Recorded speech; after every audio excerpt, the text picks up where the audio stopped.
নমস্কার বন্ধুরা, welcome back to my channel. আগের ভিডিওতে দেখিয়েছিলাম সরস্বতী পূজার পূর্ণাঙ্গ অধিবাস পদ্ধতি। এই ভিডিওতে দেখাবো সরস্বতী পূজা পদ্ধতি। অধিবাসের পর মা সরস্বতীর প্রতিমার স্থানচ্যুত করা যাবে না, তাই জন্য অধিবাসের দিন মা সরস্বতীর প্রতিমা স্থাপনের আগেই জায়গাটি আমাদের সুন্দর করে সাজিয়ে রাখতে হবে, যাতে মণ্ডপ সজ্জার জন্য আমাদের পুনরায় মা সরস্বতীকে স্থানচ্যুত না করতে হয়। এরপর সরস্বতী পুজোর দিন সকালে স্নান করে শুদ্ধ বস্ত্রে এসে আমরা পূজার জন্য যে সামগ্রীগুলি এনেছি সেই সামগ্রীগুলোকে তার নিজ স্থানে স্থাপন করতে হবে। যেরকম প্রথমেই আমরা দুটি দোয়াত কলম নেব, সেই দোয়াতটির মধ্যে আমরা কাঁচা দুধ এবং গঙ্গা জল দেব। এরপরে দোয়াতে একটি সিঁদুরের ও হলুদের ফোঁটা দিয়ে দুটি দোয়াত আমরা মা সরস্বতীর দুধারে স্থাপন করব এবং তার উপরে আমরা দুটি কুল নিবেদন করে দেব। এরপরে মা সরস্বতীর পাশে আমরা আমাদের যে পুস্তক আদি রয়েছে সেগুলি স্থাপন করব। ঘরে যদি কোনো বাদ্যযন্ত্র থেকে থাকে সেইগুলিও কিন্তু মা সরস্বতীর বাম দিকে স্থাপন করতে হবে এবং পুস্তকগুলি মা সরস্বতীর দক্ষিণ দিকে স্থাপন করতে হবে। অতঃপর পঞ্চগুড়ি দ্বারা মা সরস্বতীর সামনে একটি অষ্টদল পদ্ম অঙ্কন করতে হবে। এরপরে সেই অষ্টদল কমলের মাঝখানে একটু গঙ্গা মাটি দিতে হবে। গঙ্গা মাটির ওপর পঞ্চশস্য এবং দূর্বা দিতে হবে। অতঃপর একটি তামা, পিতল বা মাটির ঘটকে জলপূর্ণ করে তার মধ্যে সিঁদুর দিয়ে যন্ত্রচিহ্ন আঁকতে হবে। দেবী পূজার ঘটে সর্বদা যন্ত্রচিহ্ন অঙ্কন করতে হয়। এবার অনেকের মনে আসবে যে যন্ত্রচিহ্নটা কি? যন্ত্রচিহ্ন হচ্ছে উল্টো ব। দেবী পূজার ক্ষেত্রে সেটা তন্ত্রোক্ত দেবী পূজা বা বৈদিক দেবী পূজা, যে কোনো দেবী পূজাই হোক না কেন, সেই ঘটে কিন্তু অবশ্যই যন্ত্রচিহ্ন মানে উল্টো ব অঙ্কন করতেই হয়, নইলে সেই ঘট স্থাপন সম্পূর্ণ হয় না। এরপরে ঘটের জলে পঞ্চরত্ন এবং সর্বৌষধি দিয়ে তারপরে ঘটের মধ্যে আম্রপল্লব, পান পাতা এবং একশরা আতপ চাল দিতে হবে। একশরা আতপ চালের ওপর একটি 16 আনা দিয়ে ডাব অথবা কাঁঠালি কলা দিতে হবে। কলা বা ডাব যাই দিন না কেন তাতেও কিন্তু অবশ্যই যন্ত্রচিহ্ন অঙ্কন করবেন এবং যদি ডাব হয় ডাবের শীষে অবশ্যই সিঁদুর লাগিয়ে দেবেন। তারপর ঘটের উপর একটি গামছা এবং উপবীত মানে পৈতে নিবেদন করবেন।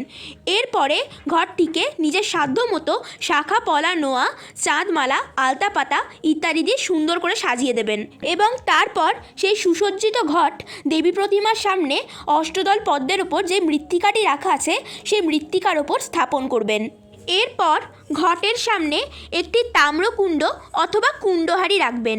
যেটিই রাখেন না কেন তার মধ্যে অবশ্যই তেকাঠা এবং দর্পণ দিতে ভুলবেন না। যদি কাঠামো করা প্রতিমা হয় ঘটের চারদিকে 4টি তীরকাঠি দিয়ে সূত্রবেষ্টন অবশ্যই করতে পারেন। তবে যদি কাঠামো করা প্রতিমা হয় তবেই কিন্তু কাণ্ডরোপণ এবং সূত্রবেষ্টন করবেন। যদি কাঠামো করা প্রতিমা না হয় তাহলে কিন্তু কাণ্ডরোপণ ও সূত্রবেষ্টন করার কোনো প্রয়োজন নেই। এরপরে মূল পূজা শুরু করতে হবে। মনে রাখবেন ঘরটি কিন্তু এখন শুধু স্থাপন করা হয়েছে, এখনও ঘটের মধ্যে দেবীকে আবাহন বা দেবীর প্রাণ প্রতিষ্ঠা করা হয়নি।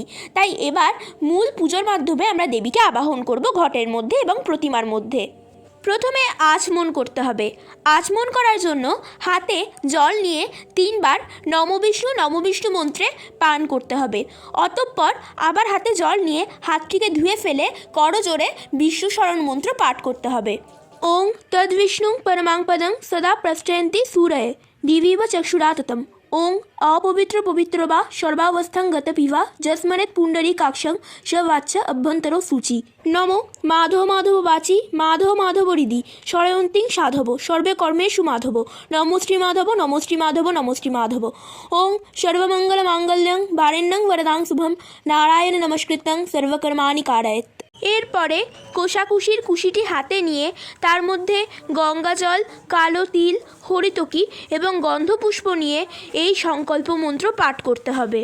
বিষ্ণুনম আদ্য মাঘ মাসে শুক্লে পক্ষে পঞ্চমাং তিথৌ। এরপর নিজের নাম বলবেন, নিজের গোত্র বলবেন। আমি এখানে আমার নাম ও আমার গোত্র বলছি। आयुष्पाल काश्यप गोत्रस्य गणेशादि नाना देवता पूजा पूर्वक श्री श्री लक्ष्मी देवी श्री श्री सरस्वती देवी लेखनी मत्स्याधार पूजा कर्माहं करिष्ये। एरपर মা সরস্বতীর সামনে স্থাপন করা ঘরটিতে প্রাণ প্রতিষ্ঠা করতে হবে। ঘরটিকে 2 হাত দিয়ে স্পর্শ করে এই মন্ত্র পাঠ করতে হবে। ओं सर्वतीर्थदवं वारी सर्वदेवी समन्वितं इमं घटं समारुज्यं तिष्ठदेवी गण्यस्वः। এরপরে সংক্ষেপে মা সরস্বতীর প্রতিমাতে চক্ষুদান এবং প্রাণ প্রতিষ্ঠা করতে হবে। সংক্ষেপে চক্ষুদান এবং প্রাণ প্রতিষ্ঠা করার জন্য কাজল প্রস্তুত করে সেই কাজল প্রথমে মা সরস্বতীর ভালে লাগাতে হবে, তারপরে বাম চক্ষুতে নিবেদন করতে হবে এবং দক্ষিণ চক্ষুতে নিবেদন করতে হবে। এরপর সংক্ষেপ প্রাণ প্রতিষ্ঠা করার জন্য হাতের মধ্যে হলুদ রঙের ফুল নিয়ে সেটি মা সরস্বতীর প্রতিমার হৃদয়ের মধ্যে ধরে 108 বার মা সরস্বতীর বীজ মন্ত্র জপ করতে হবে। কিন্তু অদীক্ষিতরা বীজ মন্ত্র পাঠ করবেন না, শুধু 5 বার ওং সরস্বত্যই নমঃ এই মন্ত্রই জপ করবেন। এরপর মা সরস্বতীর ধ্যান মন্ত্র পাঠ করে পঞ্চ উপচারে পূজা করতে হবে। মা সরস্বতীর ধ্যান মন্ত্র হলো ওং তরুণ সকলমিন্দ বিভ্রতি সুব্রকান্তি কুচভরণমিতাঙ্গী সন্ন্যাসিতাভুজে নিজকর কমলদ্দলে খন্নৈ পুস্তক স্ত্রী সকল বিভব সিদ্ধয়ে পাতু বাগদেবতা নমঃ। এরপর একটি হলুদ পুষ্পতে চন্দন লাগিয়ে সেই পুষ্পটি মা সরস্বতীর ঘটে নিবেদন করতে হবে এবং বলতে হবে এসো গন্ধ ওং সরস্বতী দেব্যয় নমঃ। এরপরে হাতে একটি সাদা ফুল নিয়ে সেটি মা সরস্বতীর প্রতিমার চরণে নিবেদন করতে হবে এবং বলতে হবে এতৎ পুষ্পম ওং সরস্বতী দেব্যয় নমঃ। এরপর মা সরস্বতীকে ধূপ দেখাতে হবে এবং বলতে হবে এসো ধূপ ওং সরস্বতী দেব্যই নমঃ।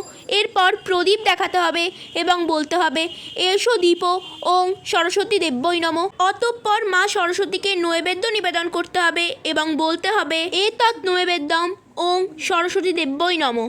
এরপর হলুদ সুতোয় দূর্বা বেঁধে সেই সুতোটি মা সরস্বতীর বাম হস্তে বেঁধে ফেলতে হবে এবং তারপরে মা সরস্বতীর প্রতিমাতে মাল্য, সিঁদুর, চন্দন, চন্দ্রমাল্য ইত্যাদি নিবেদন করতে হবে এবং তারপর গণেশাদি পঞ্চদেবতারও পঞ্চ উপচারে পূজা করতে হবে। অতঃপর একটি একটি করে গন্ধপুষ্প নিয়ে তাম্রকুণ্ডে নিবেদন করতে হবে এবং বলতে হবে এতে গন্ধপুষ্পে নম গণেশাদি পঞ্চদেবতাভ্য নমঃ, এতে গন্ধপুষ্পে নম ইন্দ্রাদি দশদিক পারেভ্য নমঃ, এতে গন্ধপুষ্পে নম আদিত্যাদি নবগ্রহেভ্য নমঃ, এতে গন্ধপুষ্পে নম কুলদেবতাভ্য নমঃ, এতে গন্ধপুষ্পে নম সর্বেভ্য দেবেভ্য নমঃ, এতে গন্ধপুষ্পে নম সর্বেভ্য দেবীভ্য নমঃ। এরপর দেবীকে পুষ্পাঞ্জলি নিবেদন করতে হবে। পুষ্পাঞ্জলি মন্ত্র আমি খুব শীঘ্রই আমার চ্যানেলে আপলোড করব। অতঃপর আরতি করে দেবীর পূজা সমাপ্ত করতে হবে। তো বন্ধুরা, আমি আমার ভিডিওটি শেষ করছি। আবার পরে একটি ভিডিওতে চলে আসব মা সরস্বতীর সম্পূর্ণ আদি ও আসল পুষ্পাঞ্জলি মন্ত্র নিয়ে। তাই শ্রীগুরু বামদেব এবং মা ব্রহ্মময়ী তারার চরণে প্রণাম জানিয়ে আমরা আজকে এই ভিডিওটি শেষ করছি।